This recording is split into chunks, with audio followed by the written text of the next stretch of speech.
কখনো কখনো আমরা ভাবি যে কোনো ব্যক্তি যিনি ধর্মের পথে চলেছেন, যদি তার দ্বারা কোনো ভুল হয়ে থাকে তাহলে নিয়তি তাকে সেই মুহূর্তেই কঠোর শাস্তি দেন।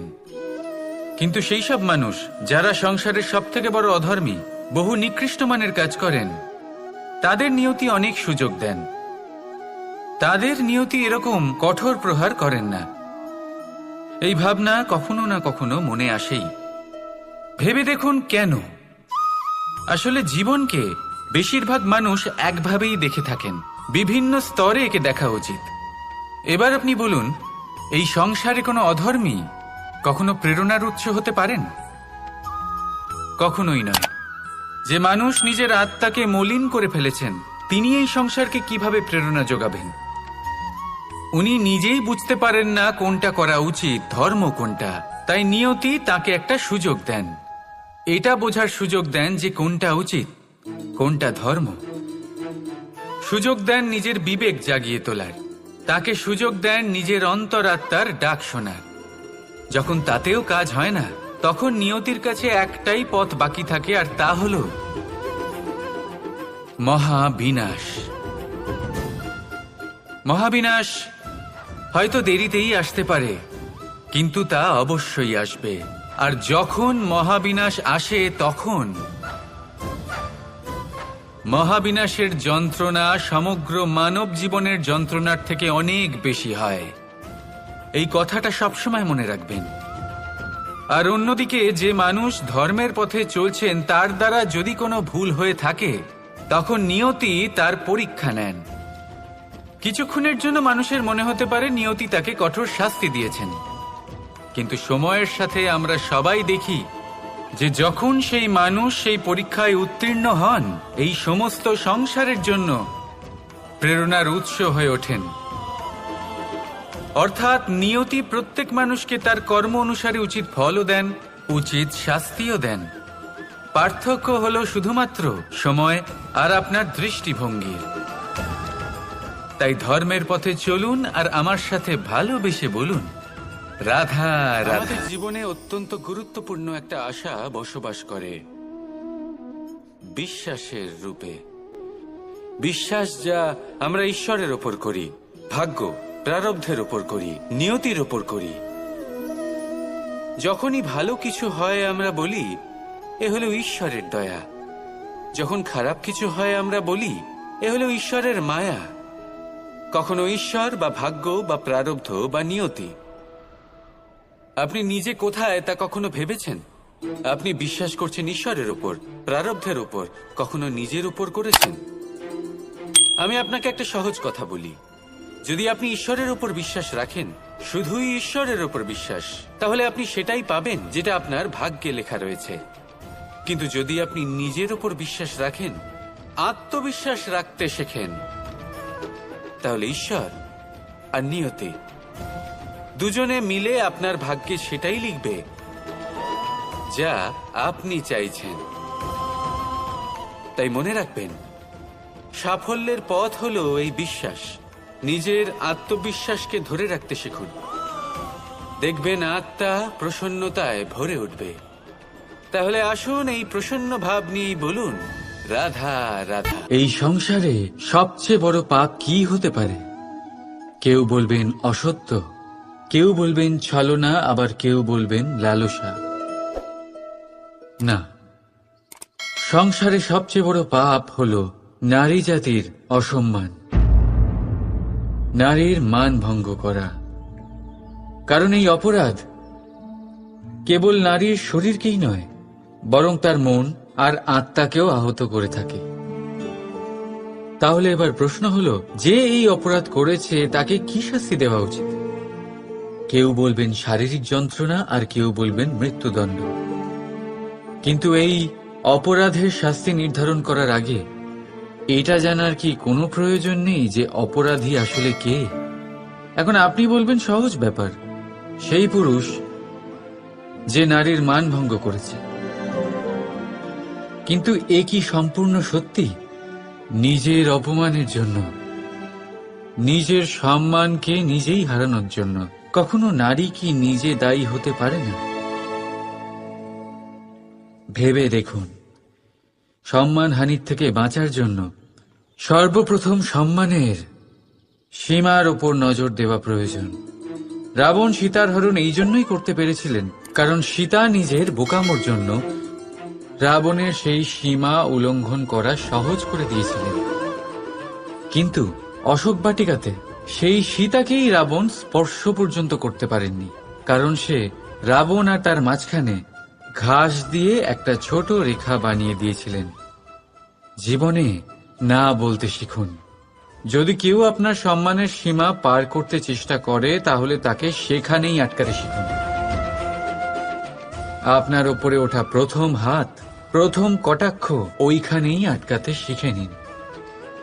তখন কোনো পুরুষের সাহস হবে না আপনাকে আবার অপমান করতে চেষ্টা করার, কারণ নারী জননী, পূজনীয়। তাই নিজেকে দুর্বল মনে করে আপনি অপরাধী হবেন না। রাধা রাধা। আপনি কি কখনো কোনো জলের ধারা দেখেছেন? তার সামনে যতই মাটি থাকুক না কেন, যতই কাদা থাকুক না কেন, যখন এই জলের ধারা বইতে আরম্ভ করে দেয় তখন এই কাদাকে নিজেই ধুয়ে নিয়ে যায়। ওই কাদাকে ধুয়ে দেয় এবং নিজের পথ নিজেই তৈরি করে নেয়। তাহলে আপনিও এরকম জলের মতো হয়ে উঠুন।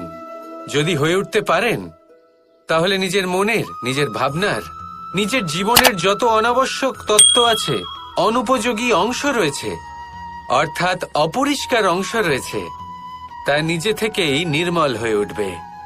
আর যেরকম জলের ধারা কখনো থেমে থাকে না, সব সময় বয়ে চলে, সেইভাবে আপনিও কখনোই থামবেন না। সবসময় বয়ে চলুন, এগোতে থাকুন। পথে যদি অনেক বিপদ আসে, সমস্যা আসে, থামবেন না, তার উপর নিরন্তর প্রহার করুন, নিরন্তর প্রয়াস করুন আর অগ্রসর হন। আপনি ভেবে দেখুন, এই জলের ধারা কখনো থেমে থাকে না, সবসময় বয়ে চলে, বিপদের সম্মুখীন হয়ে তাকে সাথে বয়ে নিয়ে চলে। সেই জন্য জলের ধারা, প্রবাহমান এই ধারা, এর থেকে কখনো দুর্গন্ধ আসে না, এতে কখনো ময়লা জমতে পারে না, বরং পালিত হয় সুন্দর প্রাণবন্ত জীবজন্তু, যেমন সুন্দর ছোট মাছ। তাই আপনিও এটাই করুন, কখনো থামবেন না, শুধু চলতে থাকুন, জলের ধারার মতো বইতে থাকুন। আপনি আপনার লক্ষ্য অবশ্যই খুঁজে পাবেন, আর তার সাথে নিজের অন্তরের যে মালিন্য রয়েছে তা আপনি নিজেই নিজের থেকে দূরে করে দেবেন। তাহলে আসুন আর আমার সাথে ভালোবেসে বলুন, রাধা রাধা। ভগবান। প্রত্যেক কঠিন পরিস্থিতিতে এই নামই আছে যা আমাদের উপায় দিয়ে থাকে। ব্যক্তি যান, ভগবানের পুজো করেন, আরাধনা করেন, ব্রত পালন করেন, মন্দিরে যান, পুজো পাঠ করেন, ভগবানকে জাগিয়ে তোলেন, আর তারপর শুরু হয় সমস্ত প্রশ্ন। হে ভগবান, আমার সাথে এরকম কেন হচ্ছে? কেন আমারই জীবনে এত দুঃখ আছে? আমি কিভাবে এর সম্মুখীন হব? আমাকে কেন এত কষ্ট ভোগ করতে হচ্ছে? হে ভগবান, আমি কি করব? আমাকে সাহায্য করুন, কোনো রাস্তা দেখান।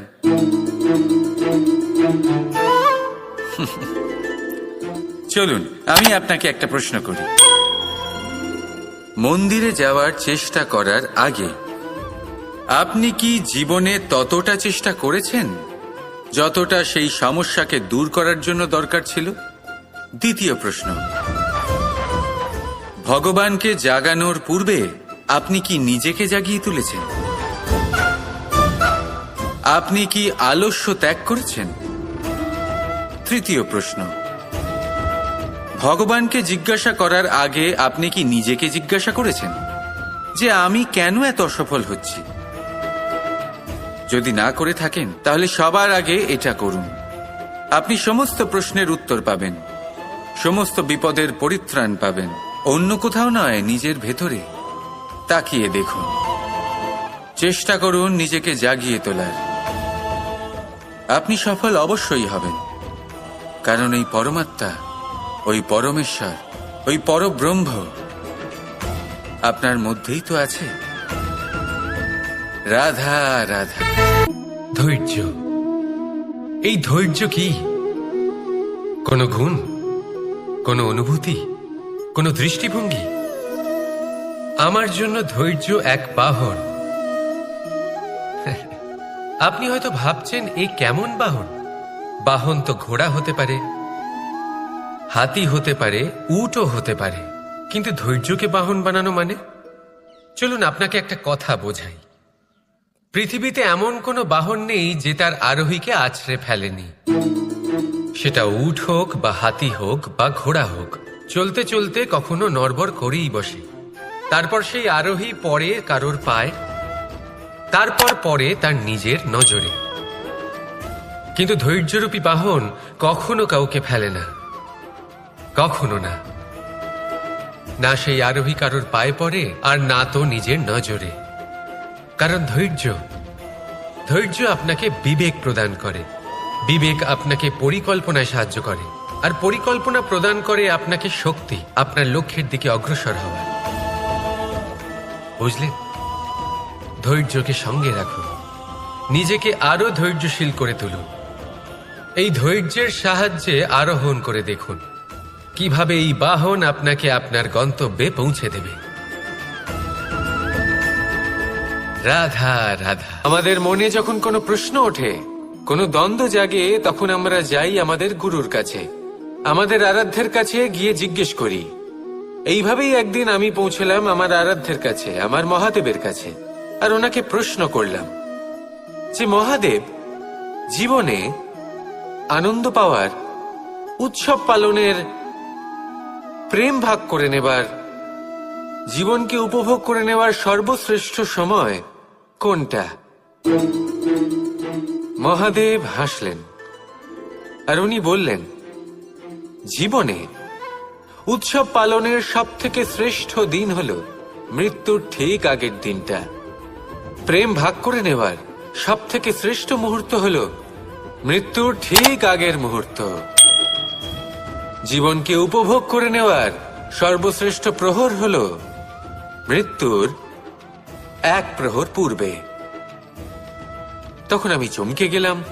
আমি বললাম, কিন্তু মহাদেব, মৃত্যু তো অনিশ্চিত, আমরা জানিও না কবে আমাদের মৃত্যু হবে। মহাদেব আবার হাসলেন। উনি বললেন যে যদি আমরা এভাবে জীবন কাটাই যে আমরা জীবনের প্রত্যেক দিন, প্রত্যেক মুহূর্ত, প্রত্যেক প্রহর শেষ বলে মনে করি, তাহলে আমাদের সমস্ত জীবন আনন্দের সাথেই অতিবাহিত হবে। কি বলেন? তাহলে আপনিও এই কথা মনে রাখুন আর আমার সাথে ভালোবেসে বলুন, রাধা রাধা। প্রশান্তি জড়িত নিদ্রা মানুষের জীবনের একটা অত্যন্ত গুরুত্বপূর্ণ সুখ এবং প্রয়োজনীয়তাও। দেখতে গেলে এই সংসারের প্রত্যেক পশু পাখি, প্রত্যেক জীব অবশ্যই নিদ্রা প্রাপ্ত করেন, কিন্তু মানুষ, যার মধ্যে বিচার বিবেচনা করার শক্তি অন্যদের থেকে অনেক বেশি, তার কিন্তু ঘুমের কিছু সমস্যা অবশ্যই হয়। কি বলেন? তাই তো? এবার এর কারণ কি? চিন্তা। এবার চিন্তা আমাদের সবার জীবনে আছে। আমরা সকলে জানি যে চিন্তা কখনো আমাদের সাহায্য করে না, তাও আমাদের জীবনে আছে। কেন? চিন্তার মাধ্যমে কি কখনো কোনো সমস্যার সমাধান হয়েছে? অর্থের চিন্তা করলে কি অর্থ লাভ হয়? ভবিষ্যতের চিন্তা করলে কি ভবিষ্যৎ ঠিক হয়ে যায়? স্বাস্থ্যের চিন্তা করলে কি স্বাস্থ্য নিজে থেকেই ঠিক হয়? হয় না। তাহলে এই সব কিছু থেকে আমাদের একটা ছোট্ট শিক্ষা অবশ্যই লাভ করা উচিত। আপনিও আপনার কাঁধ থেকে চিন্তার এই বোঝা নামিয়ে ফেলুন। আর এই সব ইচ্ছে একত্রিত হয়ে আমাদের মনে চিন্তা উৎপন্ন করে। তাই এই চিন্তাগুলিকে ত্যাগ করুন। প্রকৃতির প্রেমের উপর বিশ্বাস রাখুন। মনে রাখবেন, যিনি চিন্তা মুক্ত হবেন তিনি চিতা মুক্ত হবেন। সুখের নিদ্রা প্রাপ্ত করুন, আর নিদ্রায় যাবার আগে আমার সাথে ভালোবেসে বলুন, রাধা রাধা। কর্ম এবং ফল। মানুষের স্বভাব হলো এটাই যে তিনি নিজের প্রত্যেক পরিশ্রমের প্রতিফল প্রার্থনা করেন। বেশিরভাগ সময় এই ফলাফলের চিন্তা করতে করতে, কল্পনা করতে করতে উনি কর্ম করতে থাকেন যে আমি এই কাজটা করলে এই ফল পাবো। সেই সব কল্পনা করতে থাকেন যা না তার হাতে আছে, না আছে অধিকার আর না আছে নিয়ন্ত্রণ। উনি শুধু নিজের কর্ম করতে পারেন। উনি কি ফল পাবেন তা তার হাতে কখনোই নেই। তাই আপনিও শুধুমাত্র কর্ম করতে থাকুন, ফলের চিন্তা করবেন না। মনে রাখবেন, শিকড় এবং শাখা যেভাবে একে অপরের সাথে জড়িয়ে, সেইভাবেই একে অপরের সাথে জড়িয়ে কর্ম এবং ফল। যেরকম কর্ম আপনি করবেন সেরকম ফল আপনি অবশ্যই পাবেন। তাই এই ফলের আশায় কর্মের সময় কখনোই নষ্ট করবেন না, কারণ যে ব্যক্তি সময় নষ্ট করেন, সময় সেই ব্যক্তিকে অবশ্যই নষ্ট করে দেয়। কর্ম করুন নিঃস্বার্থভাবে, ফলের চিন্তা করবেন না, আর আমার সাথে ভালোবেসে বলুন রাধা রাধা। জীবনে সবসময় সেটা হয় না যা আমরা চাই, তেমন ভাবে হয় না যেমন ভাবে আমরা চাই। এবার তাতে আমরা দুঃখ পাই, নিরাশ হয়ে পড়ি, ভাগ্যকে দোষ দিই অথবা অন্য কাউকে বা নিজেকে। কিন্তু সত্যটা কি সেটা আমাদের জানতে হবে। এই সংসার নির্মিত হয়েছে পাহাড় দ্বারা এবং পাথর দ্বারা। তাই প্রত্যেক স্থানে ছোট ছোট ছোট ছোট নুড়ি পাথর তো অবশ্যই থাকবে। এগুলো এড়িয়ে যাওয়া সম্ভব নয়, আর এই কথাটা আমরা সকলে জানি। এবার এইভাবেই আমাদের জীবনে নানান রকমের সমস্যা লেগেই থাকে। এর হাত থেকে কোনোভাবেই নিস্তার পাওয়া সম্ভব নয়। একটা সমস্যা এড়াতে যান, দ্বিতীয় চলে আসবে, দ্বিতীয় সমস্যা এড়াতে যান, তৃতীয় চলে আসবে। কিন্তু সমস্যা জীবনে থাকবেই, আর আপনাকে সাহায্য করার জন্যই থাকবে কোনো না কোনো রূপে। আপনার চারপাশে পাথর আছে, এটা আপনার উপর নির্ভরশীল আপনি কি করবেন, কোন পথে অগ্রসর হবেন এবং কিভাবে অগ্রসর হবেন। এবার দেখুন, এটা তো সবসময় সম্ভব নয় যে আপনার পদতলে ফুলের চাদর থাকবে, এটা তো অসম্ভব। সেই জন্য উচিত এটাই হবে যে আপনি পাদুকা পরিধান করে জীবনে অগ্রসর হন। এর সারমর্ম এটাই, যখনই জীবনে সমস্যা আসবে দৃঢ় হয়ে সম্মুখীন হন এবং এটা বোঝার চেষ্টা করুন যে এই সমস্যা জীবনে কেন এলো, কি শিক্ষা দিয়ে গেল। আপনার মধ্যে দোষ অবশ্যই থাকবে, তাকে গুণে পরিবর্তিত করুন। এই জীবন আরো বেশি সহজ সরল হবে এবং প্রসন্ন হয়ে বলবে রাধা রাধা। জীবনে ক্ষমা চাওয়া তাও কিছুটা সহজ, ক্ষমা করতে পারা অত্যন্ত কঠিন। ক্ষমা 2 অক্ষরের এই শব্দ হতে পারে, কিন্তু অত্যন্ত বড় এই শব্দ, অত্যন্ত গুরুত্বপূর্ণ এই শব্দ। কখনো কখনো অন্য কাউকে ক্ষমা করে দেওয়া তাও কিছুটা সহজ কাজ, কিন্তু নিজেকে ক্ষমা করতে পারা অত্যন্ত কঠিন হয়ে দাঁড়ায়।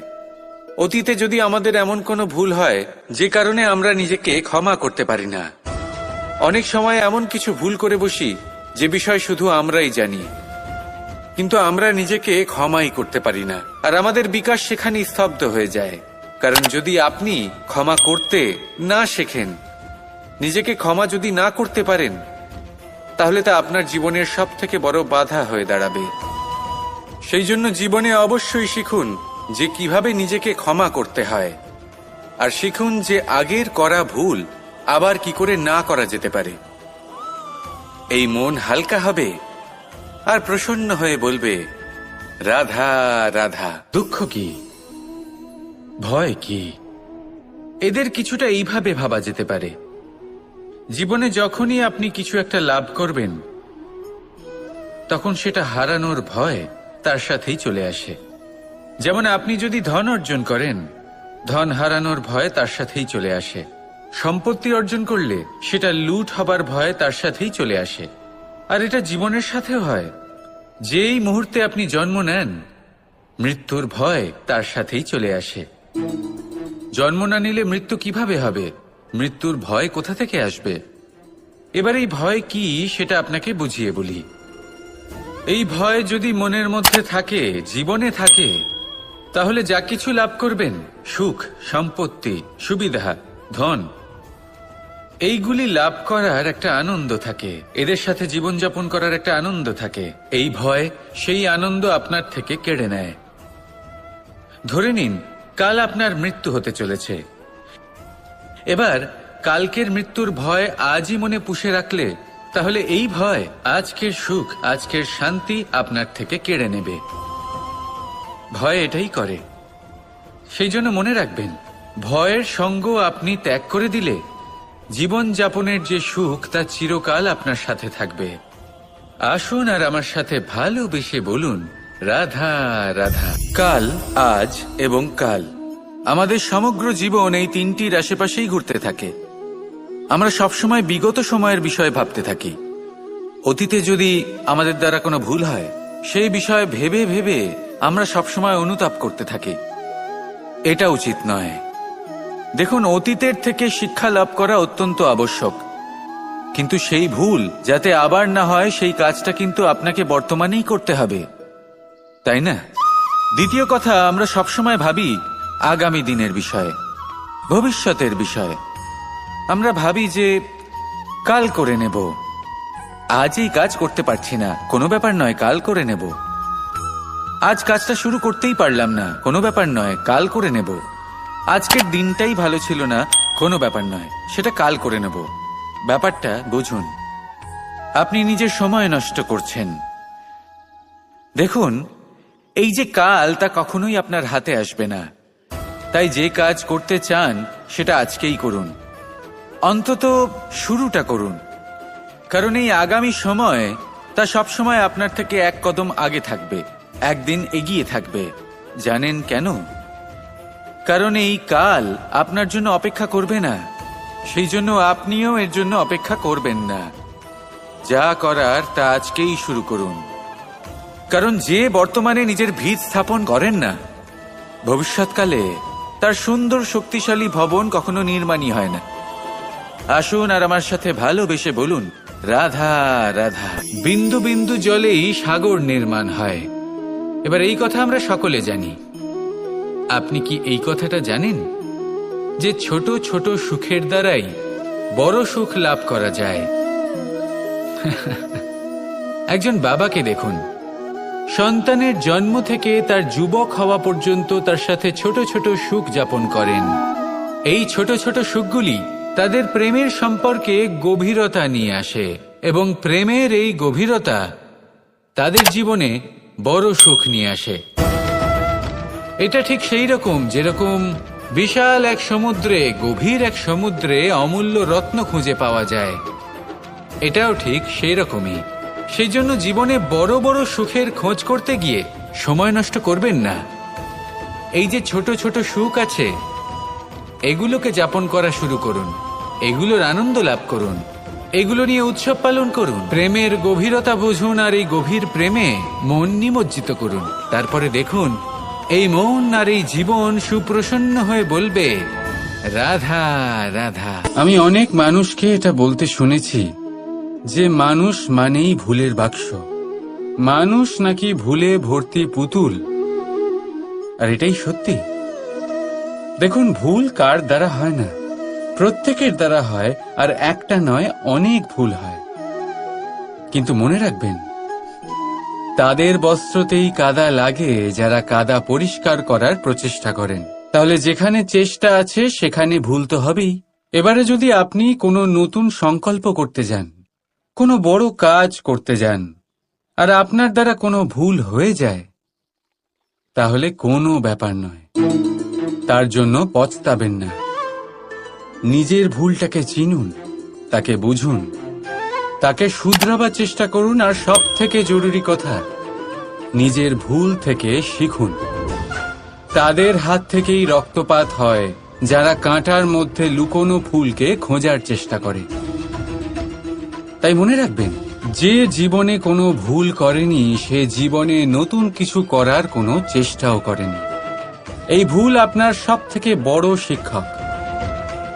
তাই সেটাতে দুঃখী হবেন না, তার জন্য পস্তাবেন না। এই ভুলকে সম্ভ্রম করতে শিখুন। তারপর দেখবেন আপনি নিজেকে জীবনে আরো শিখরে নিয়ে যাবেন। রাধা রাধা। দুঃখ এমন এক অনুভূতি যেটা আমরা চাই বা না চাই, আমাদের জীবনে এটা অবশ্যই আসবে। আমাদের মনকে বিব্রত করে তুলবে, আমাদের মনকে বিচলিত করে তুলবে। কখনো ভেবে দেখেছেন এই দুঃখ আমাদের জীবনে কেন আসে, কিভাবে আসে? যদি আপনি মন দিয়ে চিন্তা করেন তাহলে আপনি বুঝতে পারবেন যে এই দুঃখের অনুভূতি পরিস্থিতির থেকে বেশি মানসিকতার থেকে বেশি আশেপাশের লোকজনের সাথে জড়িয়ে। কারণ আশেপাশের লোকজনেরাই আপনার জন্য পরিস্থিতি তৈরি করেন, যা ভালোও হতে পারে আবার খারাপও। আপনার আশেপাশের লোকজনেরাই আপনার মানসিকতাকে প্রভাবিত করে, হয় তাকে ভালো করে অথবা খারাপ করে। আমাদের জীবনের অর্ধেক দুঃখ এই কারণে যে আমরা তাদের উপরে আশা রাখি যাদের ওপরে কোনো আশা রাখা উচিত নয়, আর অর্ধেক দুঃখ এই কারণে যে আমরা তাদের উপরে সন্দেহ করি যাদের ওপর সেটা করা উচিত নয়। তাৎপর্য এটাই যে মানুষকে চেনার চেষ্টা করতে থাকুন। যেদিন আপনি এটা বুঝে যাবেন যে কে সুজন আর কে দুর্জন, সেই দিন এই দুঃখ আপনার জীবন থেকে দূরে কোথাও চলে যাবে। জীবনের সবথেকে বড় দোষ কি আপনি জানেন? কেউ বলবেন লোভ, কেউ বলবেন লালসা, কেউ বলবেন অসত্য। দেখুন, দুঃখের মূল কারণ হলো পরিশ্রম না করা। কিছু মানুষ ভাবেন যে আমি জীবনে কোনো পরিশ্রম করব না, অথচ আমি সবকিছু প্রাপ্ত করতে চাই। আর এমন এক কারণের জন্যই দূতের মতো খেলা আমাদের জীবনে প্রবেশ করার সুযোগ পায়। দূত। এই দূত আসলে কি? দূত অর্থাৎ কোনো পরিশ্রম ছাড়াই অন্য কেউ পরিশ্রম করে যা অর্জন করেছেন, যে সুখ সুবিধা অর্জন করেছেন, তা নিজের জন্য শুধুমাত্র একটা খেলার মাধ্যমে নিজের করে নেওয়ার ইচ্ছে। আর এই ইচ্ছে অত্যন্ত বিনাশকারী হতে পারে। এই ইচ্ছে যদি আপনার বিবেক, আপনার মন, আপনার চেতনা, আপনার ভাবনা প্রবাহিত করে ফেলে, তারপরে আপনি চেষ্টা করতে শুরু করে দেবেন, আর সেইখান থেকেই আপনার পতন শুরু হবে। এই চেষ্টা করবেন যে অন্য কারোর জীবনের সমস্ত ধন, তার সমস্ত জীবন সম্পূর্ণভাবে নিজের করে নেওয়ার। কারণ প্রথমে আশা জাগ্রত হয়, আর এই আশা হতাশায় পরিণত হতে সময় লাগে না। এই হতাশা কুণ্ঠায় পরিণত হতে সময় লাগে না, কুণ্ঠা লোভে পরিণত হতে সময় লাগে না, আর এই লোভ প্রতিশোধ স্পৃহাতে পরিণত হতে সময় লাগে না। আর যখন এই সব কিছু হয়, আপনি দুষ্ট হয়ে যান। আর সবাই জানেন যে প্রত্যেক দুষ্ট ব্যক্তির পতন হলো অবশ্যম্ভাবী। তাই নিজেকে দূতের থেকে দূরে রাখুন আর পরিশ্রমকে নিজের কাছে টেনে নিন। জীবনে আপনার যা যা স্বপ্ন রয়েছে, যা আপনি করতে চান, শুধুই পরিশ্রম দ্বারা অর্জন করুন। তাহলে তাই করুন, আর আমার সাথে ভালোবেসে বলুন, রাধা রাধা। কথায় বলা হয়, জীবনে ভালোবাসাই হলো সুখের মূল। এটা সত্য। এবার প্রশ্ন হলো এটাই যে এই ভালোবাসা কার সাথে করা উচিত? যদি আপনি কিছুক্ষণের জন্য সুখ পেতে চান, তাহলে ভালোবাসুন নিজের রুচি মতো। যদি আপনি কিছুদিনের জন্য সুখ পেতে চান, ভালোবাসুন নিজের বন্ধুদের। যদি আপনি কয়েক মাসের জন্য, কয়েক বছর বা অনেক বছরের জন্য সুখী হতে চান, তাহলে ভালোবাসুন নিজের পরিবারকে, মাতা পিতা, নিজের সন্তান, স্বামী স্ত্রী, নিজের আত্মীয়দের। কিন্তু যদি আপনি চিরকালের জন্য সুখী হতে চান, তাহলে ভালোবাসতে হবে শুধু নিজের কর্মগুলিকে। কারণ সম্পর্ক যেমনই হোক না কেন, কখনো না কখনো ভেঙে যাবেই। এই সংসার হলো এমনই যে যাদের সঙ্গ আমরা পাই, তাদের সঙ্গ একদিন ত্যাগ করতে হয়। শুধু কর্মই হলো এমন এক সঙ্গ যা কখনো আপনাকে ত্যাগ করবে না। আপনার মৃত্যুর পরেও এই কর্ম আপনাকে বাঁচিয়ে রাখবে। তাই সবসময় মনে রাখবেন, এই কর্ম ধর্ম মনে করে পালন করা উচিত। জীবনের শেষ মুহূর্ত পর্যন্ত কর্মকে ভালোবাসুন। জীবনের শেষ মুহূর্ত পর্যন্ত সুখে থাকবেন। আর আমি তো সবসময় বলি, শুধু কর্ম করতে থাকো, ফলের চিন্তা করো না। তাহলে আসুন আর আমার সাথে ভালোবেসে বলুন, রাধা রাধা। কেমন আছেন আপনারা? জিজ্ঞেস করলাম এই কারণে, কারণ আজকের দিনে দাঁড়িয়ে আশেপাশে যাকেই দেখছি সে দুঃখী আর ব্যাকুল। সে ভাবে সংসারে সব থেকে বেশি দুঃখ শুধু তার জীবনেই আছে, সব থেকে বেশি সমস্যা তার জীবনেই আছে। সংসারে এমন কেউ নেই যার জীবনে কোনো সমস্যা নেই, আর সংসারে এমন কোনো সমস্যা নেই যেটার সমাধান মানুষের কাছে নেই। কিন্তু সেই সমাধান খোঁজার জন্য নিজের বন্ধ দ্বারগুলিকে খুলে এগিয়ে যেতে হবে, সাহস করে এগিয়ে যেতে হবে। কিন্তু কিছু মানুষ কি করেন, নিজের মাথায় হাত দিয়ে কোনো এক কোণায় বসে নিরাশ হয়ে নিজের ভাগ্যকে তিরস্কার করেন। না, এটা কখনোই করবেন না। কর্ম করুন, এগিয়ে যান, সাহস দেখান, আর সব থেকে জরুরি কথা, সংযম হারাবেন না। কারণ আপনার লক্ষ্য যতই কঠিন হোক না কেন, সেটা অবধি পৌঁছানোর রাস্তা আপনার পায়ের তলা দিয়ে সর্বদাই যাবে। রাধা রাধা।